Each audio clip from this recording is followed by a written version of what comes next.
Thank you very much to everybody for coming here. Salam, bonjour, madame, monsieur. Today we are going to show some details of the human birth theory, which is a new theory of mind by Massimo Fagioli, an Italian psychiatrist and psychotherapist. And we would like to show you also the clinical application and social implications of this theory. As chairs, I'm Daniela Polese and she's Alessandra Iovinella, and we will try to lead you during this journey into the human birth theory. Good afternoon, everyone. I am glad to introduce Dr. Daniela Polese. She is a psychiatrist and individual and group psychotherapist. She works as a child neuropsychiatrist at the Sant'Andrea University Hospital, Sapienza University of Rome. She researches on mental development from birth, on psychosomatics and on sleep in childhood, in collaboration with the unit of pediatrics. She attends a PhD program in neurosensory plasticity at the Department of Neuroscience, Mental Health and Sensory Organs, MEDMOS. She is certificated in advanced training courses, the first 1,000 days of life. She has been professor on contract at the residency program in psychiatry and in gynecology and obstetrics at the University of Naples, Federico II, in Italy. She is visiting professor at the Uninavarra University of Neiva in Colombia and WFP Scientific Council member. She is trustee of the American Academy of Psychodynamic Psychiatry and Psychoanalysis, and she also graduated in painting. She collaborates with the WPA Art and Psychiatry section. Wow, too much. Too much. Thank you very much, Alessandra. Thank you. Okay, so let's start with the first presentation, which tries to connect the human birth theory with a very important principle which is contained in this theory, and it's very important during these times, and it's the principle of equality. Nothing to declare?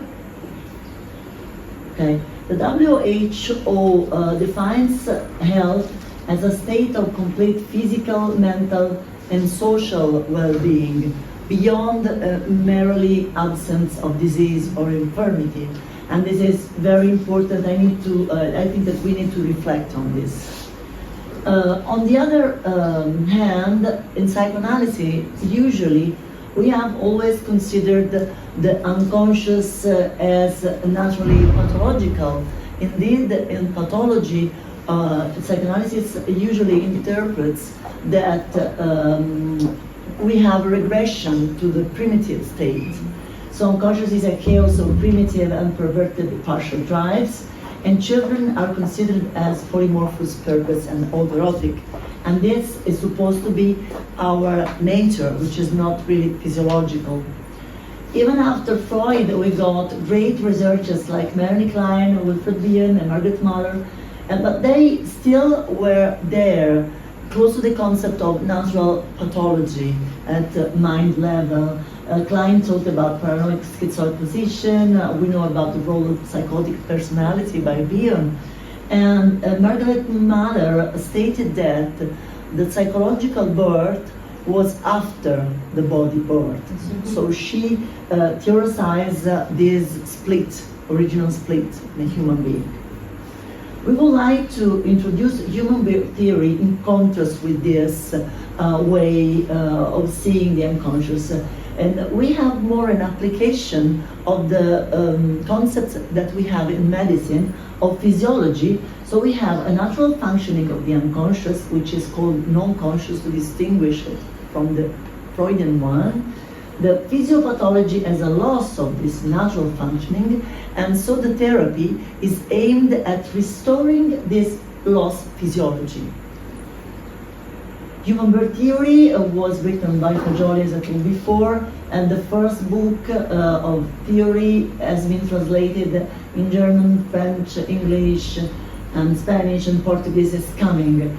And in this book, we can see from the first case history that the author starts to consider the non-conscious no more with a spatial conception, but with a time conception. The patient is there, but what was before that condition? And then before is asked himself. It was the intuition about that then of the patient's dream that led me to think that beforehand there must have been a structuring identification which was then lost. Then when? So Fagioli went back and until he got the birth, where he asked himself how the mind started, how was the mind.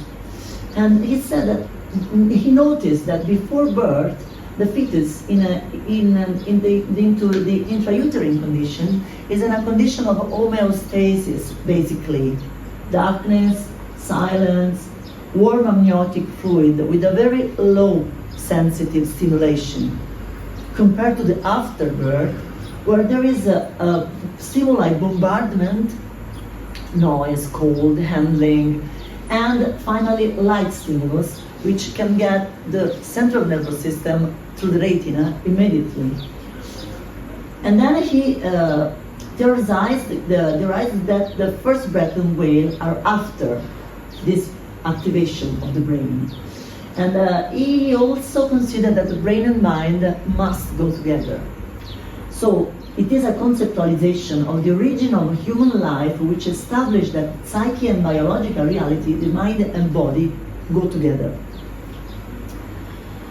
By observing reality, we can reason that the infant, when he or she is born, comes from the darkness and the water of the intrauterine condition.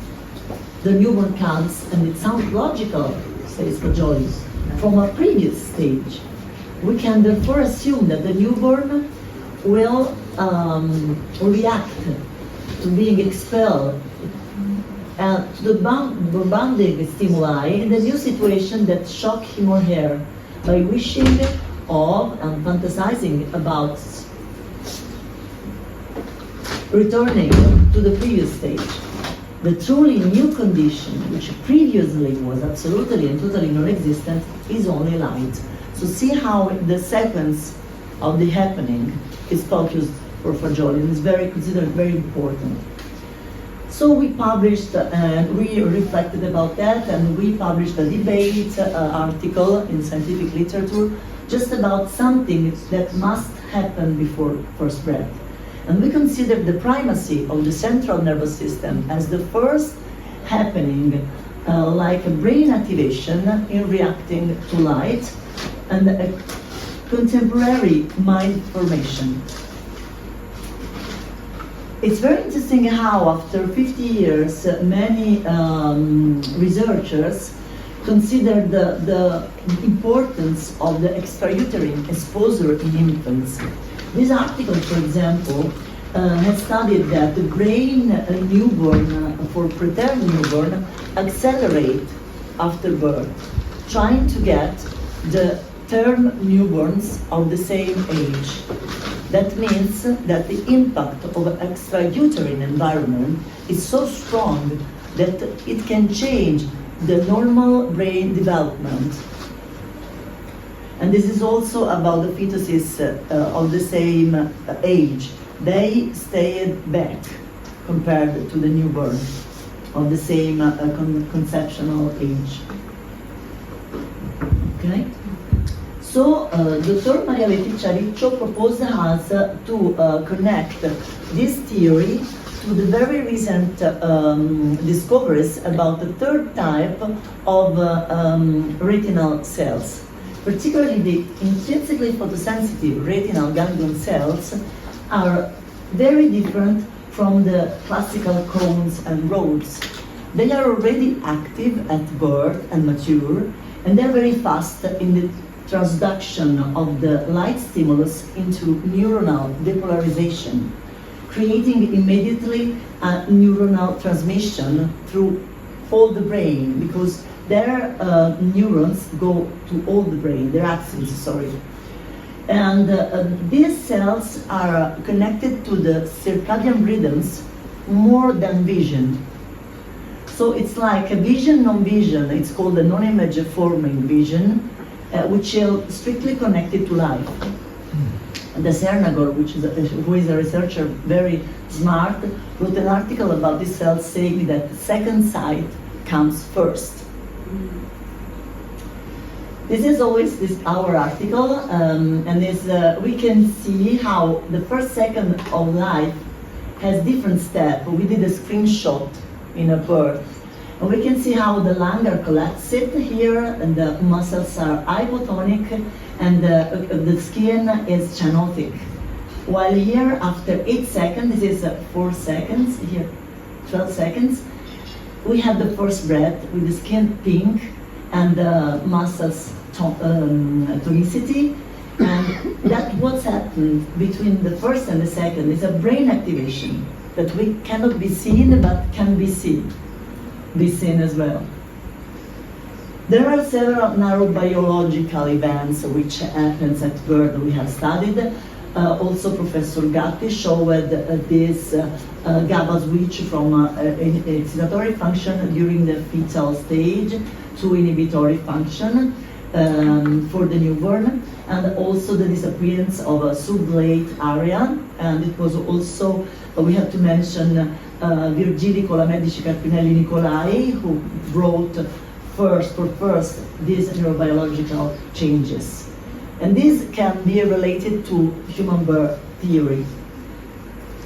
So the first point that we have this equal brain activation, because light is ubiquitary and it's a natural characteristic. It's not something that depends on who are with us when we were born.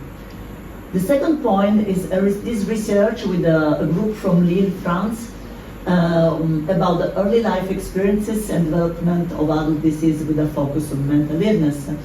And there is also a parallelism between these studies in animal studies and the Finnish study in humans. And we can see that when a puppet or a child is separated by parents who are sick, have less likelihood to develop mental illness. But if they have parents with no mental illness and they are adopted by parents affected from mental illness, they have higher likelihood to develop disease. Okay, so we are talking about a postnatal happening. This is a Finnish study, it's 1985, and you can connect it to this report. So we also consider that there's always this absence of split between mind and anatomical physiological reality, which makes the human identity. We have a human identity made of this physiological body reality and brain reality, and at the same time mental aspects with consciousness, with behavior and verbal content and wakefulness, and non-conscious mind with non-verbal thinking and sleep dream.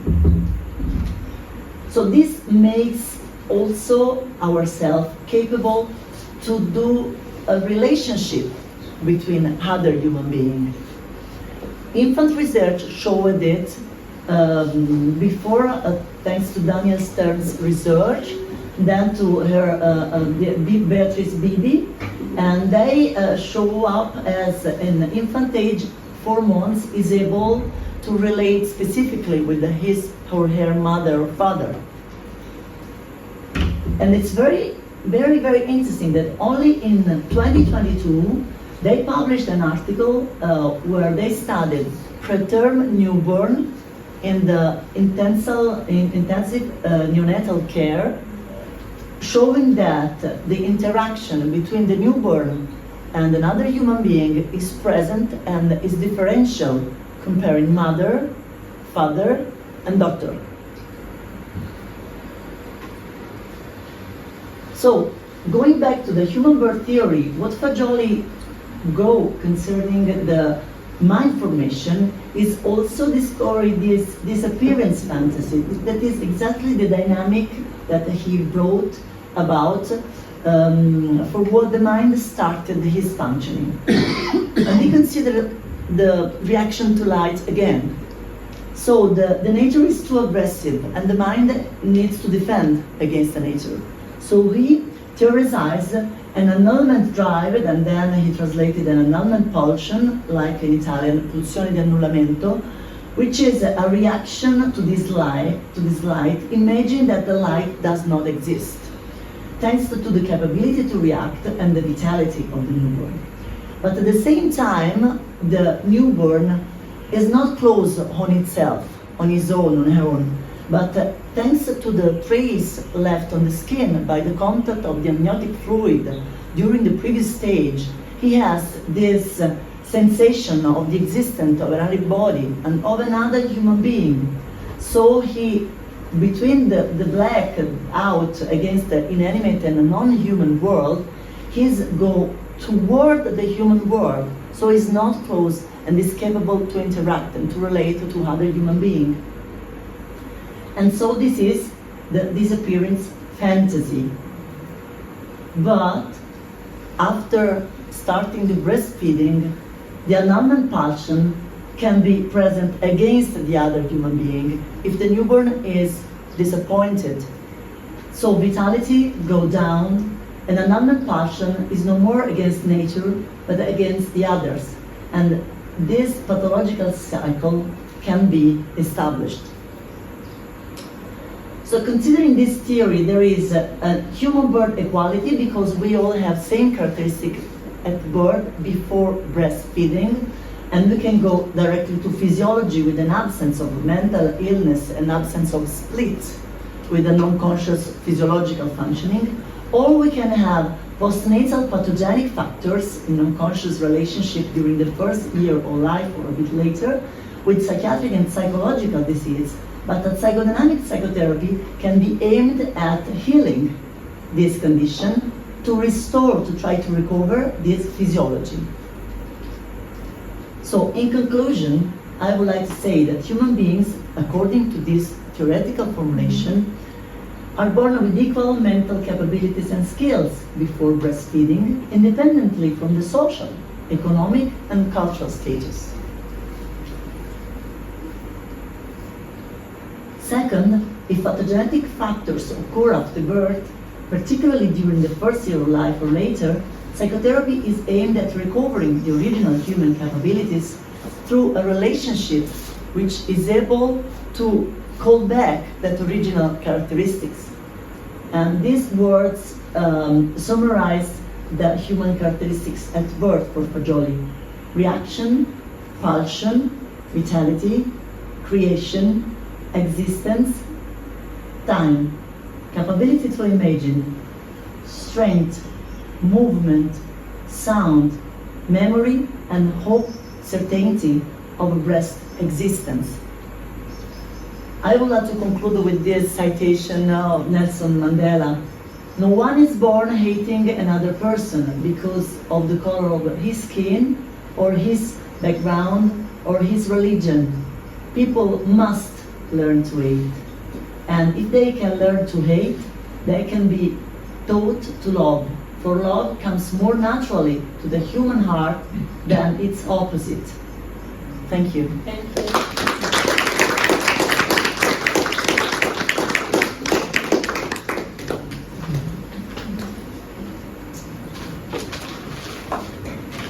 Okay, I think we can leave the questions at the end. Yeah, we would like to leave all the questions at the end of the presentations, so please write them down and then we're going to talk together. Okay. So let me transform into the chair now. I'm delighted to introduce to you Dr. Martina Moneglia, psychiatrist and psychotherapist. And she works in Florence in the National Health System and the Hospital Santa Maria Novella in Florence with inpatients and outpatients. And she also is a psychotherapist, group and individual psychotherapy in private practice. and she got a master in autism spectrum disorders. And please. Thank you, Daniela. So, good afternoon, salam alaikum, bon après-midi. My presentation is about the new group psychotherapy according to the human birth theory and the experience of collective analysis, its description and social challenges. So, first of all, nothing to disclose, and the theoretical thought of psychiatrist Massimo Fagioli is novel in comparison to previous experiences of psychodynamic group psychotherapies, both from a theoretical and a clinical point of view, such as the experience of psychoanalytic orientation or the other with Bion and Fuchs. So, the original and the new possibility of the group treatment is based on the human birth theory as well as on the experience of analisi collettiva, collective analysis. But what was collective analysis collettiva? I think it's quite hard to explain in a few slides or in a few words, but I will try. Analisi collettiva, it was a psychotherapy of a large group, 250 people on average. It was held by the psychiatrist Massimo Fagioli. It lasts for 4 hours in the afternoon, 4 days a week, and it lasts for 41 years without any interruption. It was free of charge, public, and open to all. In Analisi Collettiva, what mattered was the direct relationship with the psychiatrist who faced mental illness in a public and collective manner. Fagioli gives no importance to social and professional identity, not even asking for names of participants. But what mattered was the human identity and the ability to establish a rapport between the psychiatrist and each participant. The goal of Analisi Collettiva was the patient realization of personal identity. And Fagioli did not maintain the classic setting of individual analysis, nor propose a didactic learner relationship with the employee supervision technique. In the Analisi Collettiva was supported by 3 rigorous cornerstones that were setting, transference, and dream interpretation that will be explained in this symposium. But the origin of collective analysis was not linked by an initiative by Fagioli, but to a spontaneous movement of people who flocked to the University of Rome, where Fagioli has been called to supervise young colleagues. Then, almost immediately, others began attending sessions, even external to the profession, and especially young people belonging to the 1968 political left wing, which led them to acts of terrorism and drug use in the 70s. But why people comes? The influx of people was linked probably to the new findings described in Beding's knowledge, published in 1972, and the other 2 books published in 1975. But also Fagioli's linguistic style and content, rejecting Freud and partially criticizing Marx. The new therapeutic relationship between Fagioli and collective analysis was based on a treatment method overcoming the relationship of identification and introjection proposed by psychoanalytic theory, and the aim is to join birth and winning. So, the possibility of realizing a valid identity, and also the possibility of realizing a valid identity based on healthy and irrational non-conscious mind. During the years, collective analysis starts and lasts for 41 years, but in 1975, in the occasion of a bank holiday, the first interpretation of anatomy and impulsion was made. And then, in January 1976, a woman relayed the dream, and Fagioli replied, interpreting it in front of all the big group. So, from the very beginning, the image of collective analysis was a public and collective image of cure, research, and formation. But analisi collettiva started to increase incredibly in size, and the university wanted to close its accessibility to all. So Massimo Fagioli relocated it in a private studio from 1981 in Via di Roma Libera in Rome. And this is a studio with original architectural forms that you can see in the photo. And this studio has been renewed almost 3 times. But try to understand, reading the words written by Fagioli about collective analysis. I go through the entrance of Via Roma Libera. I open the studio doors, and when everyone has entered, I close them, and the group psychotherapy session begins. One by one, they speak in the presence of many, and I listen, observing facial expression, posture, and tone of voice for whether it's high or low. At the sound of the voices, images are generated in my mind, which I transform into words that then reveal the figure perceiving wakefulness. And I externalize the verbal thought that is held within those images. The words of the person telling their dreams describe the figures that have appeared in their own mind. But in my mind, they in turn evoke images that reveal the individual waking perception prior to the dream, and they are manifested verbal thought.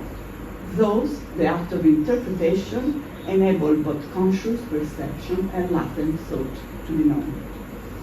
So, there was a dialectic between the people of the collective analysis and Massimo Fagioli. And because of Fagioli's in-depth and acute knowledge of history of human thought, and also his capability of observation and interpretation of social, political, and cultural reality of the time period, this dialectic led to research on unconscious human dynamic, but also it led to numerous films, books, architectural projects, conference, and article, but also the formation of identity, both human and professional, of neuropsychotherapies. Nowadays, there is also a school of psychotherapy, BioSMCK, that was recognized in 2018, and also a foundation, Massimo Fagioli Foundation, that started in 2021 with the aim to safeguard and promote Massimo Fagioli's legacy. And also, this foundation has purpose of civic solidarity and social utility, like the diffusion of the human birth theory in all its scientific, political, cultural, and artistic expression, but also research activity with specific attention in diagnosis and treatment of mental illness.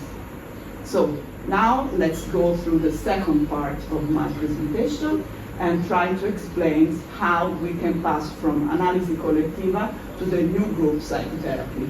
So the new group psychotherapy is obviously small groups, and the main purpose is the cure, where in collective analysis, the focus was on research, psychotherapy, and formation. The characteristics of the new group psychotherapy are, first of all, inclusion criteria like the psychodynamic diagnosis, the patient ability to engage an interpersonal relationship, and the group generally consists in 10 to 20 participants, not 250, and are often heterogeneous in age and pathology. The order of speaker is not established, and participants are permitted also not to speak. The therapist is visible, and patient can decide freely where to sit, managing their distance from the therapist from each session. There are very important and specific therapeutic factors in the new group psychotherapy that are setting, transference, and interpretation of dreams. And also the identity of the group therapist. I think that it's quite unique. The identity of the group therapist is very important for us because he must have undergone a personal cure to propose a coherence between unconscious, conscious, and behavior. is not a passive observer, but a diagnostic and therapeutic tool. And the therapy identity is the object of the relationship in the group. All dynamics are conveyed on him, safeguarding the interpretation from the indeterminacy of the object external to the analysis. And his image is more undefined and linked to the group as a whole. And this is different from the individual therapy. The patient witnesses his variation and movement and react to that. So, the group setting is also important. It's pre-established and repetitive. It's more rigorous and it's not linked to the variation of the single individual. The omnipotent control a patient can exercise over the therapist is far inferior, because if he is absent, the session will still be held. And if he is late, the group starts anyway at the pre-established time. And the abnormal function of one of the participants does not make the whole group disappear, which counteracts with the abnormal function of the individual. So through transference and counter-transference, the therapist can interpret, frustrate, and verbalize negation or abnormal functions that emerge in the session, in dreams and experiences. So let's try to now explain what we mean for frustration and negation, because usually frustration is linked to an idea of aggression towards an object. In Fagolian theory, this concept is used only in terms of personal evolution. So the concept of frustration interest is a rejection of pathological dynamics. And it's linked to a maximum interest in health and psychic realization of another human being. On the other hand, negation is a dynamic of non-conscious thought, a fantasized deformation devaluing the object, a negative modification of unconscious reality, an alteration of what it is actually. So, the distinction between negation experienced by the patient and refusal as a frustration interest expressed by the therapy is fundamental. And how it works in the groups, interpretation and frustration. The therapist can work directly with the patient and indirectly with the whole group by interpreting and frustrating pathological dynamics in one. The other patient will be able to modify their own transference by listening to other interpretation. And for the individual, when the groups have positive evolution toward healing, it will be subjected to the frustration of the unconscious movement of the entire group. Frustration can be received indirectly and through a process of generalization, as if the group were functioning as a buffer. And in the group is greater and enhanced in respect to individual therapy. The patient in the group must try to ameliorate his listening skill, and also he or she needs to understand that personal detail, conscious reality, should have less salience than in the individual therapy. So the patient must tend toward a deeper and unconscious relationship. And he or she has to share his own mental reality. So in conclusion, in the group therapy setting, the tool of the new methodology are strengthened, and the collective relationship compel the patient to rediscover his human and social dimension more quickly and naturally. The rigidity of a dual relationship is no longer imposed, and once cured, the patient recovers the ability to feel and transform experiences lived toward the therapist and the group. Frustration will no longer be necessary, and the image of the therapist will disappear, signifying the end of the therapy.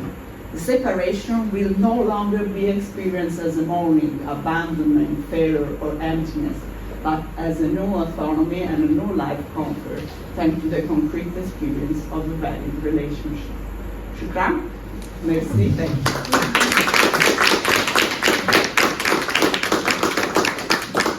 Thank you, Dr. Moneglia. Thank you very much for your very interesting and rich presentation. Now it's the turn of Dr. Alessandra Iovinella, who is a psychologist.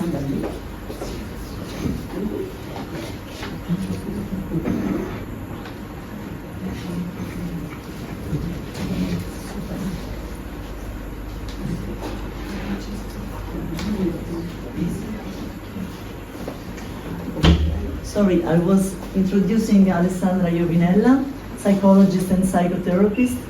She earned a master's degree in psychology and completed her specialization in psychotherapy at the Physiology School of Dynamic Psychotherapy in Rome. During her university studies, she conducted research experiences abroad in the field of mother-infant communication with Beatrice Bibi in New York. Throughout her specialization years, she completed her professional internship at the Public Mental Health Service. She currently works in private practice as a psychotherapist and continues her professional training as a volunteer in the psychiatric department of a public hospital in Rome. She will speak about dream interpretation as the main healing tool. Please, Dr. Iovinella.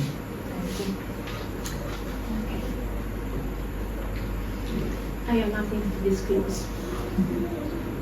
The interpretation of dreams based on Massimo Fagioli's human birth theory is far from the interpretation of dreams of both Freudian psychoanalysis and psychodynamic psychotherapy that is traditionally shared. The difference is based on the new conception of non-conscious mind. The non-conscious mind makes itself visible through thinking, which is not rational, a thinking that is expressed through images. In fact, the unconscious mind is no longer considered by Fagioli as the unconscious, which is subdivided into repressed unconscious and unknowable unconscious. The unconscious mind is recognized as having an integrated identity, which is efficient and naturally healthy from birth, the matrix of the individual's identity. On the contrary, according to current culture, the identity of the human being is based on rationality, so it is connected to verbal thinking, consciousness, and visible behavior. However, the unconscious thinking can become ill after birth, during life, especially in the first years of life, and it can only be treated through a psychotherapeutic relationship. The content of the non-conscious thinking can be known through dream images. Dreams are, in fact, a thought in the form of images that recreates the type of thought we have at birth.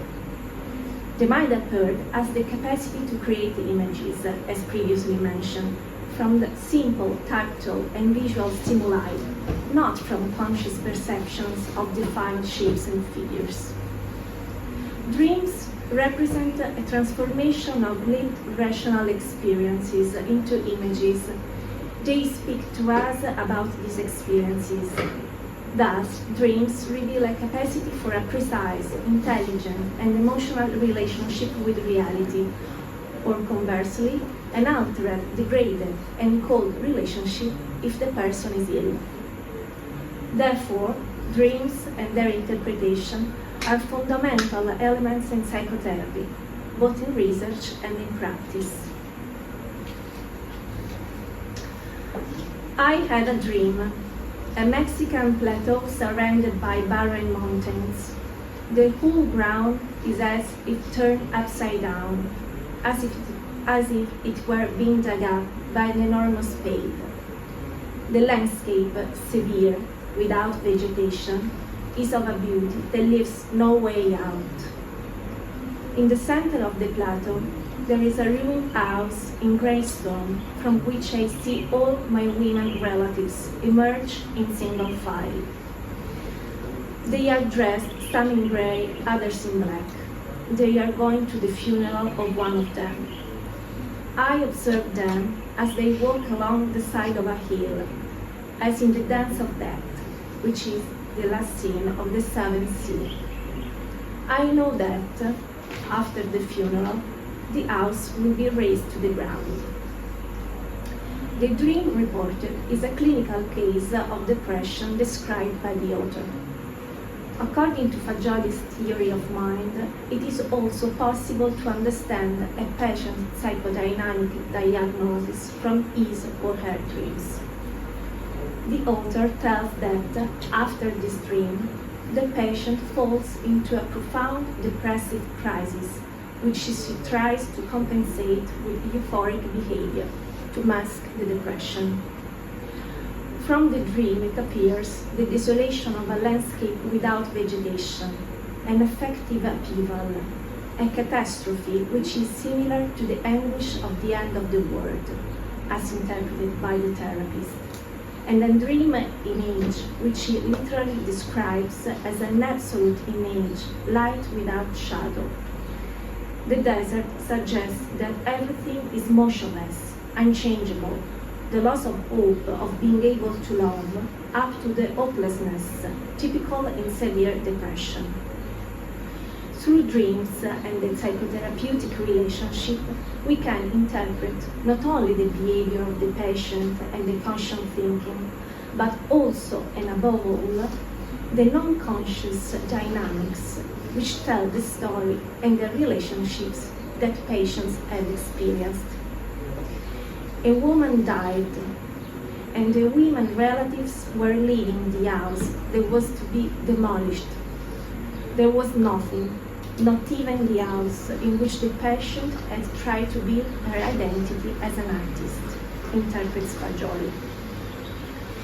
Dream images can allow us to know what the patient thinks when she relates to reality, and how she reacts to psychotherapy, her transference. But what happens when a patient tells a dream? The patient describes the dream images, and the therapist listens to the patient's voice. The stimulus of the patient's voice makes images to appear in the therapist's mind. They are apparently equal to the images described. In fact, they are together with the understanding of dream images' sense and meaning. The patient's dream may originate from a conscious perception. This perception is deformed and developed to express a thinking. From the patient's dreams, we can see the negations, which are visible by the alteration or the deformation of the images. The therapist's role consists in interpreting the dream and discovering the level of destructiveness, that is, by evaluating the extent of the violence connected to the alteration of the images. The dream distortion is not due to the inner conflict or to the censorship as orthodox psychoanalysis wants, but to the non-conscious violence in the transference. The annulment pulsion discovered by Fagioli can be recognized. For example, after a psychotherapy session in a warm and welcoming office, a patient has dreamt to be in a dark and gloomy place with no one. In the dream described in A Depression, Fagioli writes, "There were no more trees, and the lack of shadows and lights did not allow the formation of images. Images which the other human to whom the dream had been told could address to or refer in order to establish, fertilize, and develop that relationship through words that was supposed to transform the unconscious of others into wisdom of the mind." The interpretation seems to be impossible. It emerges how the depressive content is strong, and it can paralyze the therapist, as it is put in a condition of hopelessness, which corresponds exactly to the inner condition of the patient. It is an omnipotent depressive transference. Based on this knowledge, if the therapist knows that is not the truth of the human unconscious, he does not believe to the patient. He sees the ill thinking and he can diagnose depression. In other words, therapists can oppose to the patient's thinking without believing in the impossibility and in the incurability. How? He can actively interpret that the patient turns that which is into that which is not, like water from the earth, which patient has made desert. The patient realizes a void. He has made something of reality to disappear, like an affection, a relationship. This is not one's original personal reality, but illness. The theorization of the unconscious as the site of conflicts and all pathological fantasies saw the dream and the unconscious itself as detached from any connection with reality, thus recognizing the exclusive primacy of knowledge of the consciousness. On the other hand, the human birth theory attributes to non-conscious mental reality, and therefore to dreams, an intelligence and a sensitivity capable of grasping even what is not directly perceptible. For example, recognizing to the irrational and to dreams the possibility of knowing the truth without direct perception. In the case of depression, which we mentioned, a long treatment follows in order to regain this natural non-conscious mental reality. A constant activity of interpretation by the therapist is required, which concerns the negation of the patient's vitality and its clinical case, the split within the intellectual function and the affective process. The patient is faithful to the Freudian approach, which sees rational intelligence as a goal to be achieved and which is naturally separated from affects. Fagioli's approach is the opposite. After various stages of crisis and changes, the patient gradually recovers burst vitality and depression disappears. Healthy, non-conscious thinking returns. I had a dream. I discovered a vegetable garden surrounded by a square or rectangular grainstone wall. It is well finished, and there is everything, various types of fruit trees.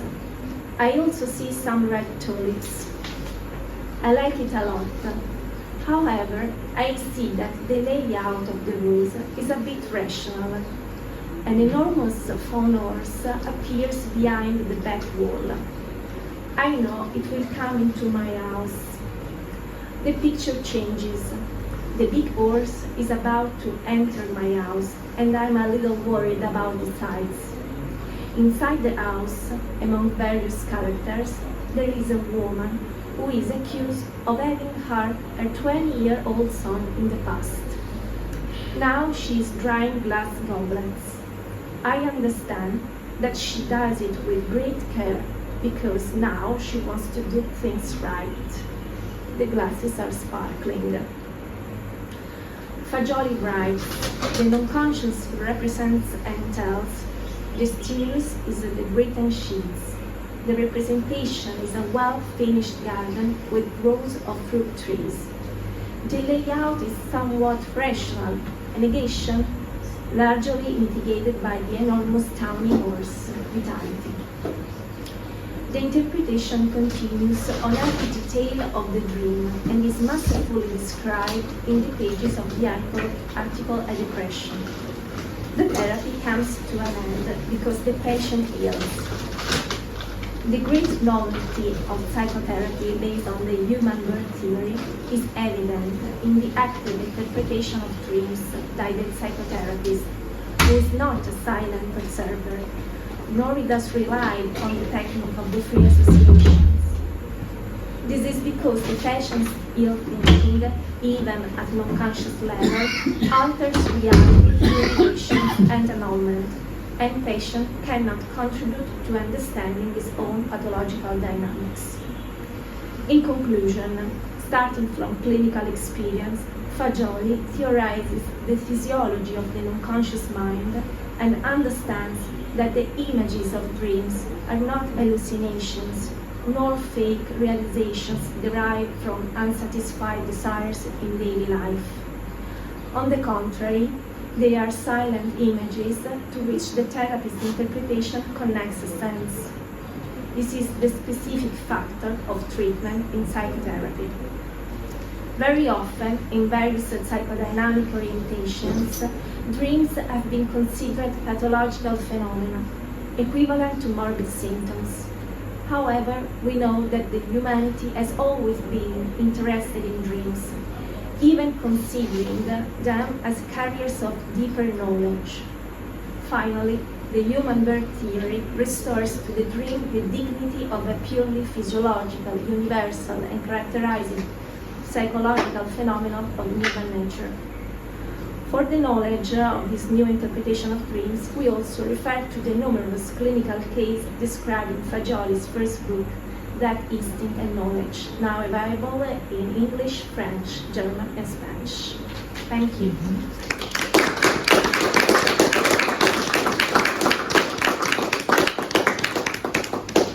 Thanks, Dr. Iovinella, for your brilliant presentation about dreams interpretation. E ti stai il tuo nome? Giada Gallone? Ok. C'è anche Martina per me.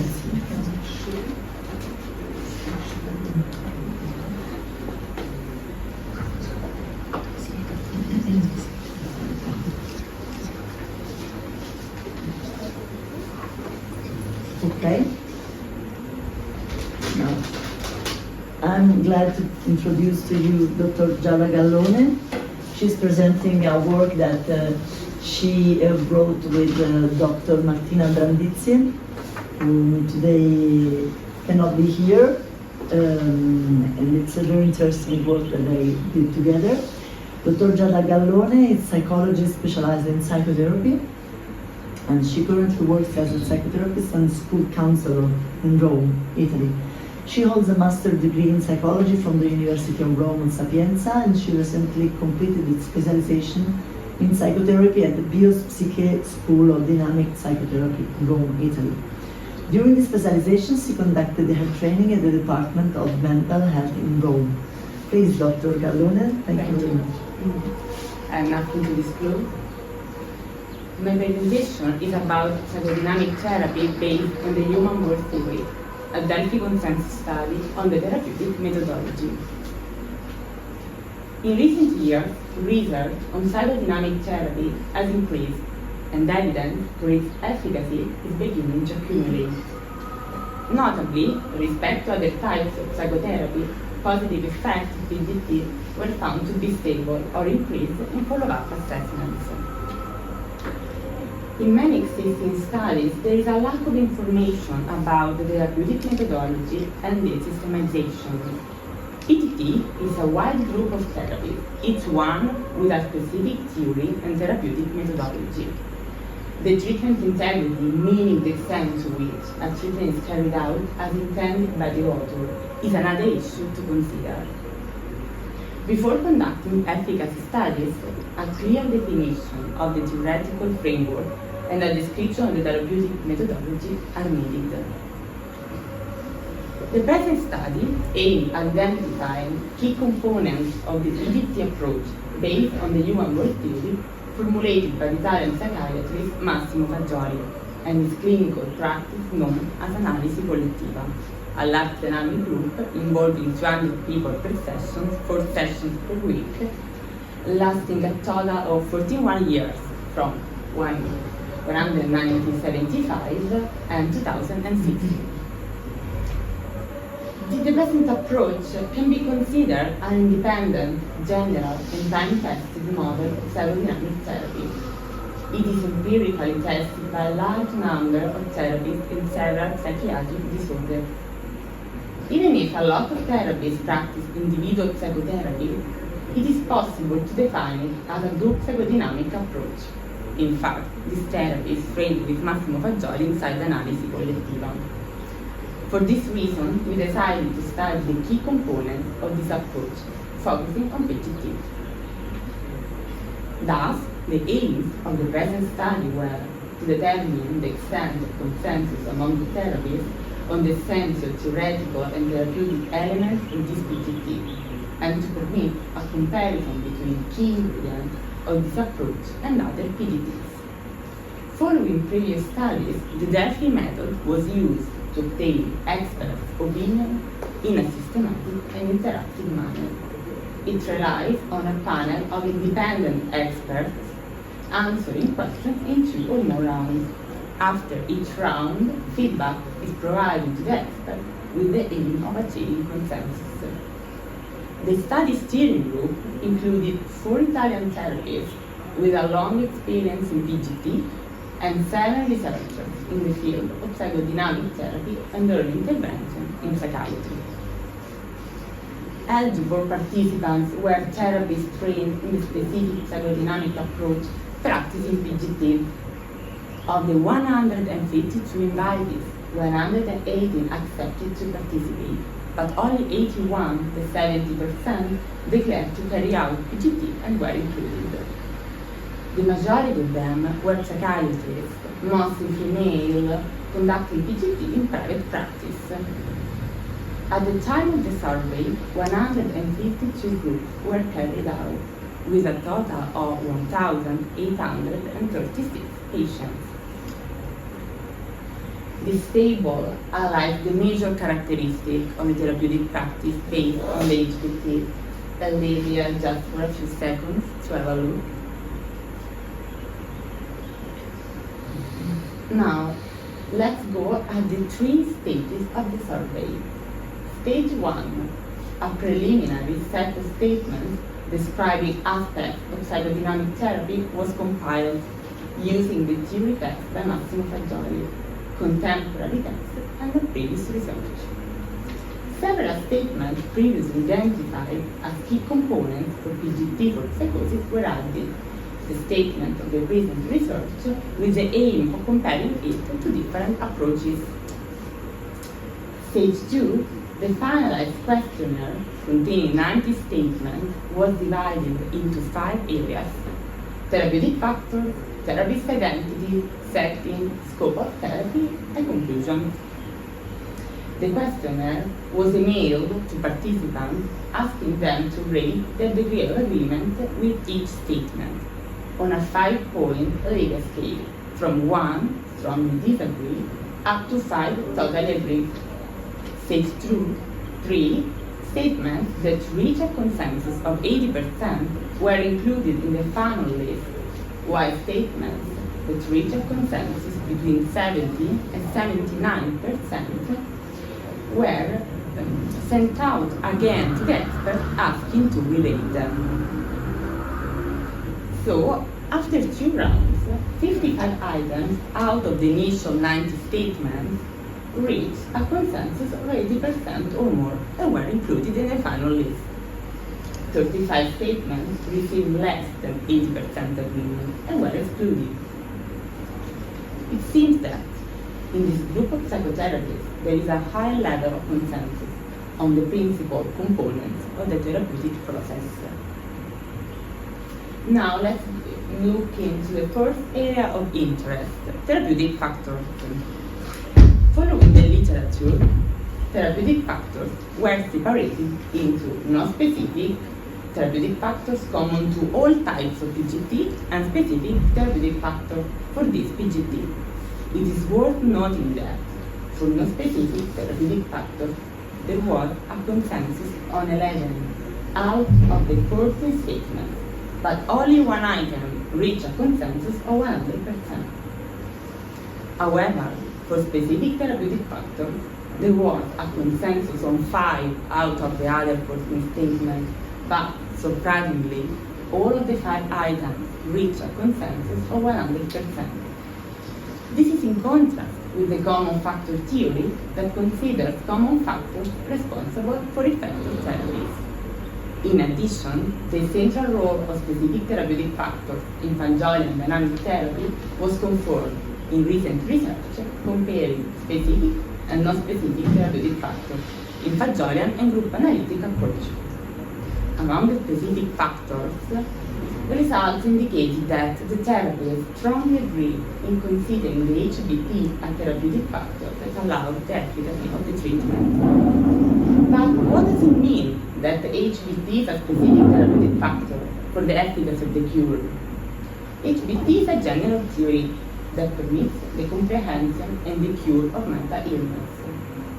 For Fagioli, Even severe mental illnesses such as psychosis and schizophrenia are not constitutional. In his opinion, every human being was born with a valid mental reality that needs to develop through appropriate interhuman relationships. In his first book, That Distinct Knowledge, published 52 years ago, Physiology describes the dynamic of both as creation of the original self, equal for all human beings. This is the first reason why the HBT is considered a therapeutic factor. It gives the patient the hope for cure, the idea of universality and equality between all human beings. However, there is something even more specific in a therapeutic sense. Fajoli, during his therapeutic practice, identified a psychic, non-conscious defense never named before until the publication of That Distinct Knowledge, the Norman portion, a specific ingredient of the therapeutic process. This pathological dynamic has already been described by my colleagues, but I would like to specify that the subject is overwhelmed by intolerable feelings caused by significant interpersonal relationships. In order to defend himself from aggression, the patient reacts with an interior blackout, in which the others, as well as his relationship with them, are made non-existent, disappear, as if they had never existed. The high price to pay is a strong decrease of affective resources and psychic emptiness. Early and repeated annulment passions hinder the growth of valid mental capabilities present at birth. It may lead to total dehumanization in severe psychosis and schizophrenia, and the impoverishment of vitality and affectivity allows the repetition of the dynamic.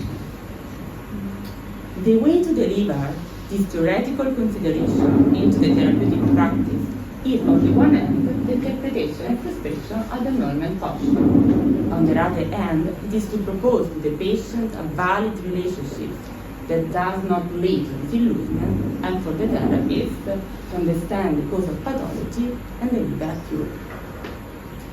But what the interpretation of the Norman portion involves? The patient reacts by expressing the Norman portion in the therapeutic relationship, for example, during the therapist's holiday. In these circumstances, the physically absent therapist generates in the patient a feeling of being abandoned, to which the patient reacts by expressing the Norman portion. In order to defend himself, the patient makes the therapist and the relation with him disappear. By interpreting the patient's reaction to the absence in terms of unconscious or omnipotent fantasy, the therapist determines a therapeutic change in the patient. By comprehending the patient's reaction, the therapist understands the patient and can deliver a cure. Interpretation frustration of an element portion is a specific therapeutic factor itself, because it allows to overcome pathological, non-conscious dimension of lack of rapport, such as lack of affection, envy, and greed. Overcoming this pathological dimension, the patient recreates rich and valid dimension present at birth, but lost in first disappointing relationship. The recreation is another cardinal point of therapeutic practice based on the human world theory. It permits to transform own internal reality, making appear something affectivity, vitality, capability to imagine, fantasy, that disappear as effect of the Norman passion. Let's now look into the future direction of this research, namely the publication in English of the paper Psychodynamic Group Therapy based on the Human World Theory, Advanced Method Consensus Study, the manualization of this PGT method based in HBT for allowing efficacy studies and comparison with other approaches, and pursuing the research on therapeutic factors working in PGT by comparing to contemporary European approaches, full truth analysis, and approach based on the Human World Theory. I would like to conclude with this quote by Massimo Fagioli that I'll let you read by yourself. Thank you for your attention.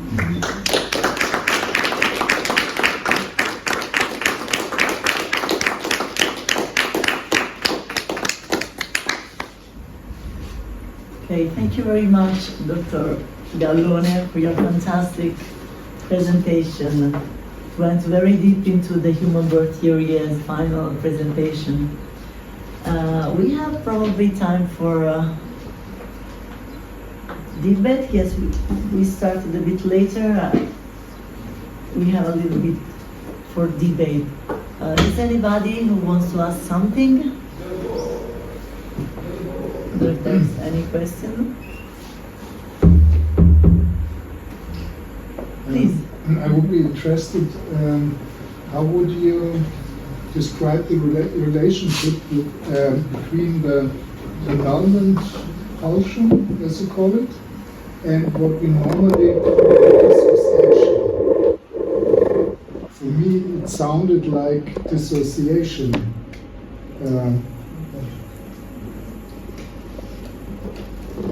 Or am I on the wrong track? Okay, who wants to answer that?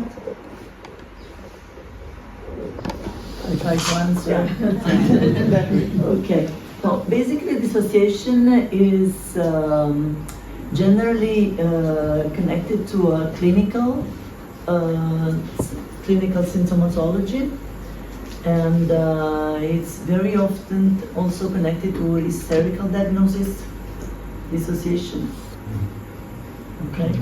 Or also, we have to do the differential diagnosis between hysterical symptomatology and psychotic symptomatology. Maybe you're saying more about psychotic diagnosis, dissociation between affection and thoughts.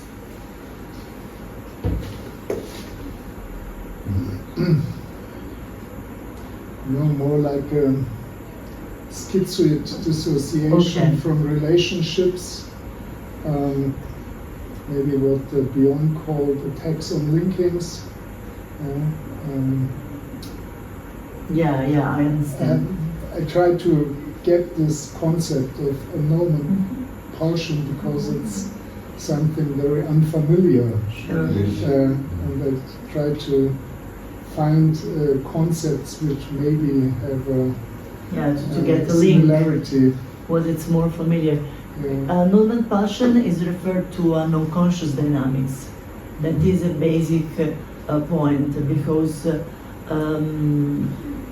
behind the dissociation, what you intend as dissociation, it can be an annulment pulsion. Okay. Absolutely. Probably in that case, the annulment pulsion is against a big object. It's like against all humanity of the other human being. Okay. It's not only about a quality or about something that happened in a relationship.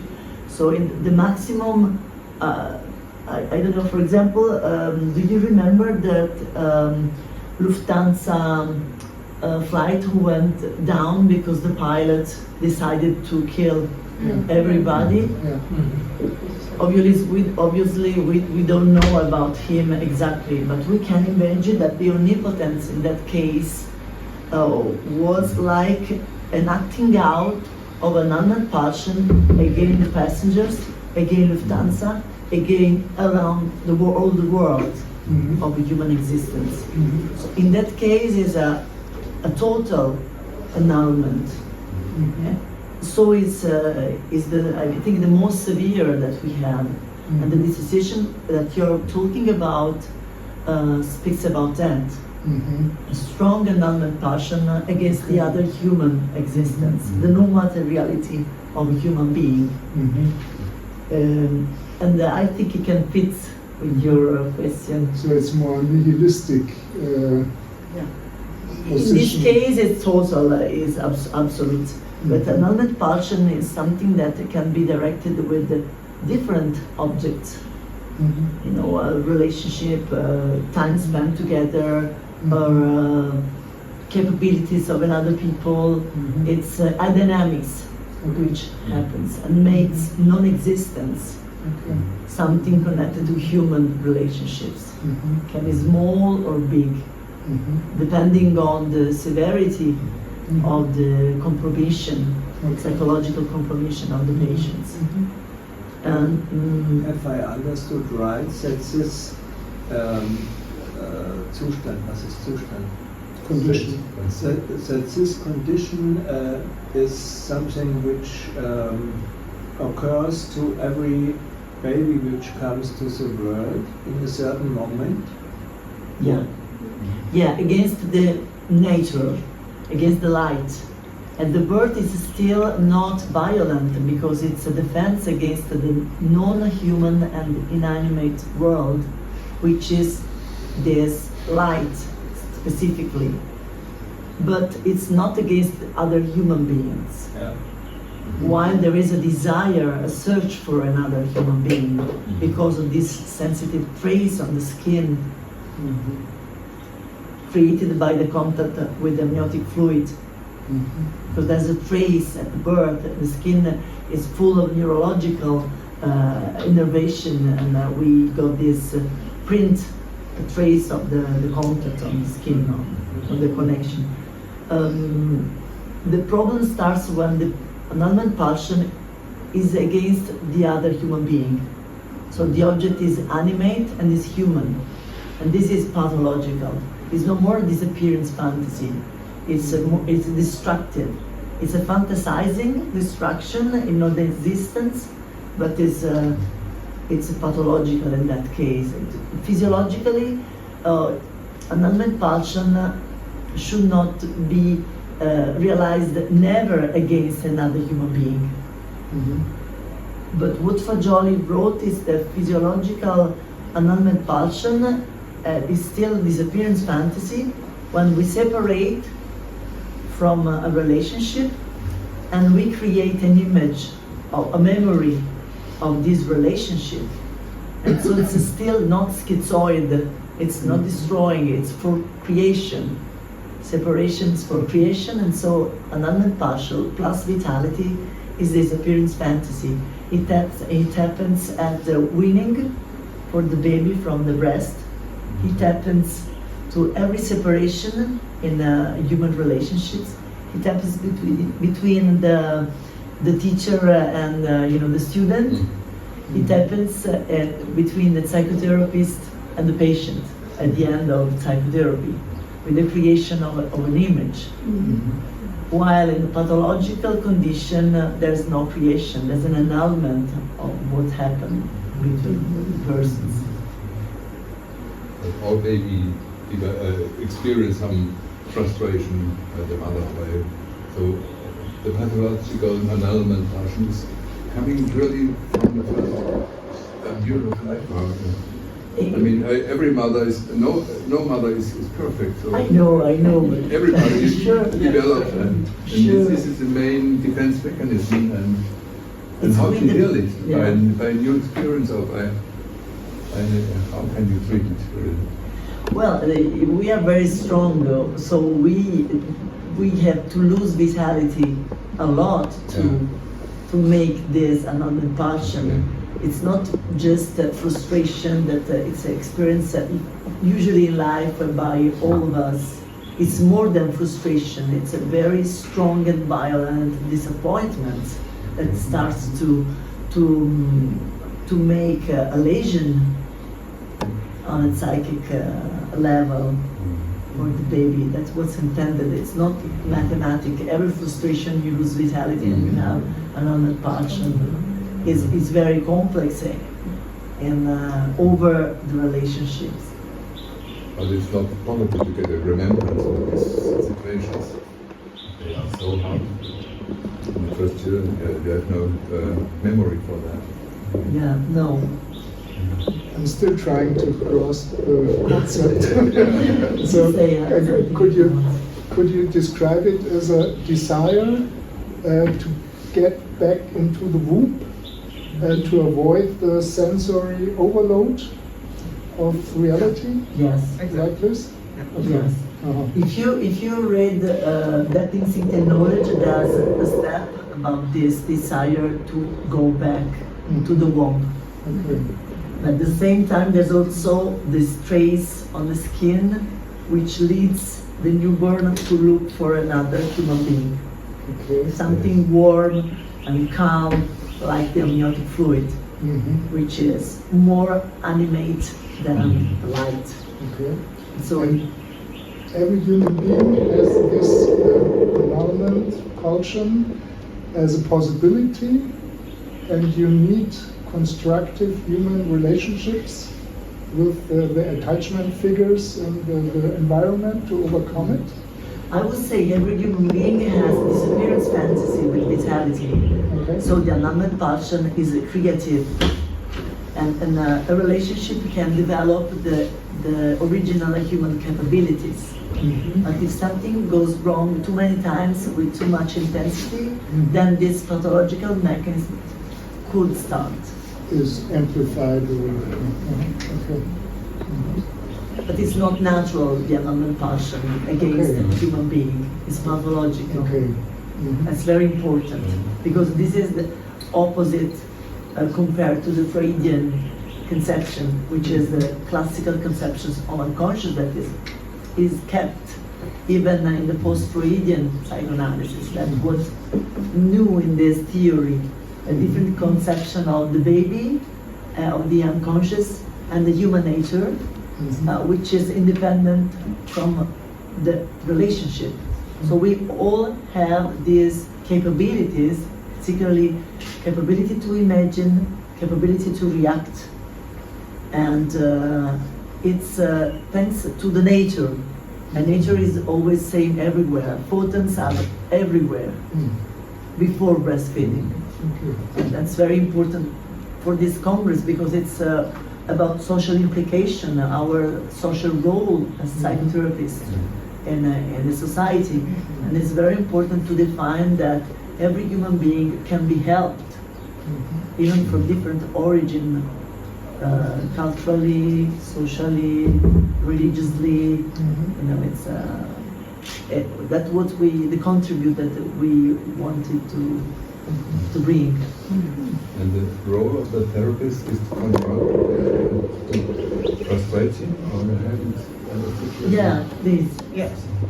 So the role of the therapist, I speak about the group therapist, Yes. but it's the same in individual. The role of the therapist is to help the patient recreate this idea of a possibility and a relationship that is healthy. Yes. So, like the therapist work on himself before and try to recreate it. So the relationship is we assess that is healthy, and so the patient can try to be more faithful and try to start working with the therapist. And the frustration is not to do something bad to the patient, but to help him understand that he can grow, he can do better images and dreams and everything. So it could be hard to receive a frustration when you are a patient, but then you are not, you don't have a void inside, but you can recreate an image in dreams. So it helps to be better and to grow. Okay. Always. Say something. And as a patient, they're conscious to say rejection to other people? No. Okay. Then first of all, they must. So when you are a therapist, you have to discover it, and you have to explain to the patient what he is doing in the therapy setting. So, and this is quite hard, because if you are not aware of it, so you have to discover and understand how you are acting, what you are doing, and when you are in a group therapy, it is, you know, it's quite difficult because you are in front of 20 people, and so it's you have a bigger stimulus. Yeah. So the reaction can be deeper and probably you're not aware. And the therapists help you to understand what happened, and so the other time you will be probably better. Give the chance to realize Yeah. something. Yeah. You see, you talked about how you frustrate, and I asked my friends later how they got it. Or you did. Yeah. So we speak about the difference. I speak in my in my presentation about group psychotherapy, how we speak about negation and frustration. We use the terms frustration, interest. So the frustration of the therapist is only linked to something that can be better for the patient. It's never something to, said you are not doing okay and you are bad, but we are interested in his transformation and recreation. As we say. I will use part of the time in the gala to Do you consider also different other defense mechanisms, distraction or repressive analyzation? The common defense mechanisms as described in the mainstream of psychoanalysis, or I think we it's just focus on this? quite different. Yeah, there are several differences that we have had no time, to concentrate in this symposium because it's a lot of work. I would like to point it out on this interpretation of annulment pulsion, because in our job as psychotherapists, I think for all of us, it has happened that the patient is going very good, and it seems he or she is really transformed. At a certain point, she or he comes back and behaves like it's nothing happened. And you can only think, okay, so this is a repetition of the illness and I cannot intervene, it's not curable. So, especially after a separation, for example, after the summer separation, he comes back, I feel like the therapy doesn't work, I feel myself the same as the beginning of the therapy 6 years ago. Yeah, 6 years ago. How you can say, you can only think, okay, it's incurable. Why? You remember at the same time that he said that he felt better, he went better with his daughter, he went better with the wife, so it's impossible that it's so fast and incredible regression. But if you interpret the annulment pulsion, everything changes. So it's a fundamental dynamics to be known in our profession. And you can see it in dreams, because sometimes in dreams, for example, the patient dreams something that is linked to the group therapy, and in the dream there is nothing that led to the group therapy. So he's alone. If the group is male and female, there are only females, or there is no therapist. So there is no therapist, never a therapist. So you derive that there is someone else, or the therapy is not like it is. So you have to derive that there is an annulment pulsion, because there's something that it's not like. Also the words annulment pulsion are efficient, because the word, for example, Physiology studied a lot the words for the interpretation. The annulment pulsion words, it's like, it's like a medication. You have results in his or her psychic thoughts. It's very interesting, yes. No, I think that we should be aware of this theorization nowadays. I think we all three have seen that these specializations makes progress and tends to make the annihilation and then reduces every progress, and then we have to This is announce it. so frustrating for us. Do you also actively oppose the tendencies of the patient to analyze,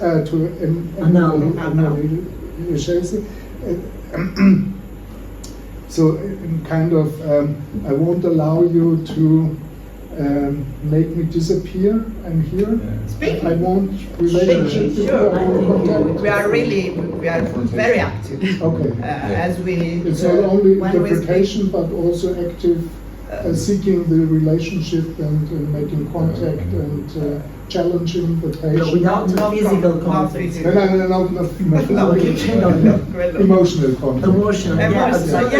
Yeah, sure. There's no neutrality like in psychoanalysis. As we said That's in what we the meant. therapeutic factor, the therapist identity is really important, and we are not impartial. Okay. And transfer their own feelings into the Yes. person, Yeah. not as a neutral therapist. Yeah, exactly. No, that's very important. I understood that the therapist has a very central position, Yeah. and a little bit like the everything knowing person. But what is the rule of the group? Yeah, the role of the group is really important because the therapist is not it's the one that have the capability to interpret and frustrate, but the group help the therapist because there's a memories of all the sessions. So if a patient make an annulment pulsion, the rest of the group is not doing it. So they can also help the therapist. You know, the patient speak with the therapist, but probably the therapist can ask someone and say, but do you remember how he was last session? So they are like a memory. And But do they speak between between them, between? no. No, the relationship is between the group and the therapist. The therapist. But sometimes the therapist can say, so what do you think? And so someone can speak about it. What do you remember? So yeah.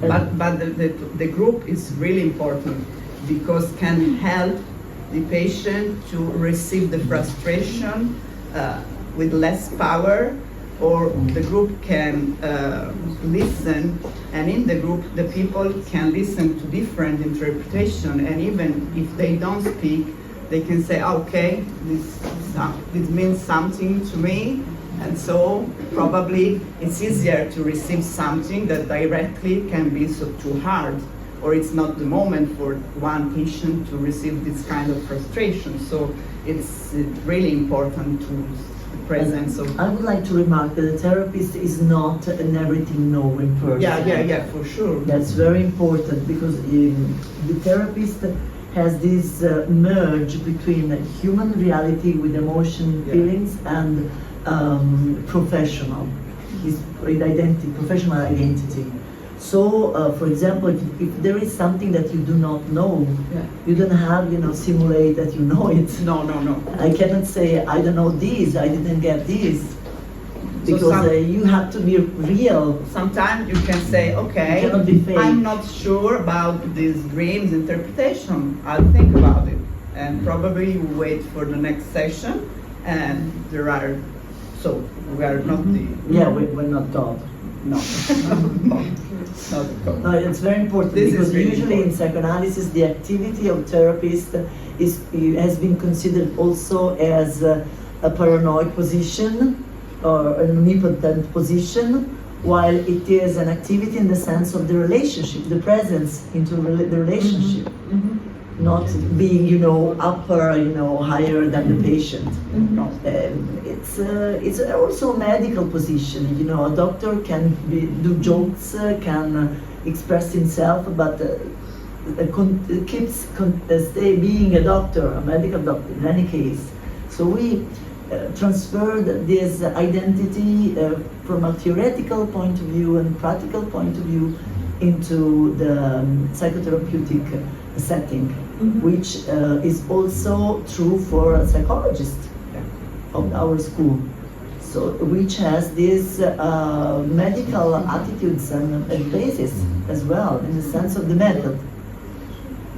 And do you also address later traumas in lifetime, the recurrence of the first. Yeah, it's not really material thing. That's the point. But in psychoanalysis, Maybe that's, sexual traumatization or other traumas in it can happen a trauma, but it's not always. Okay. The mentality is not it should have been a trauma. The mentality is you should have been healthy at the beginning, so you can be treated.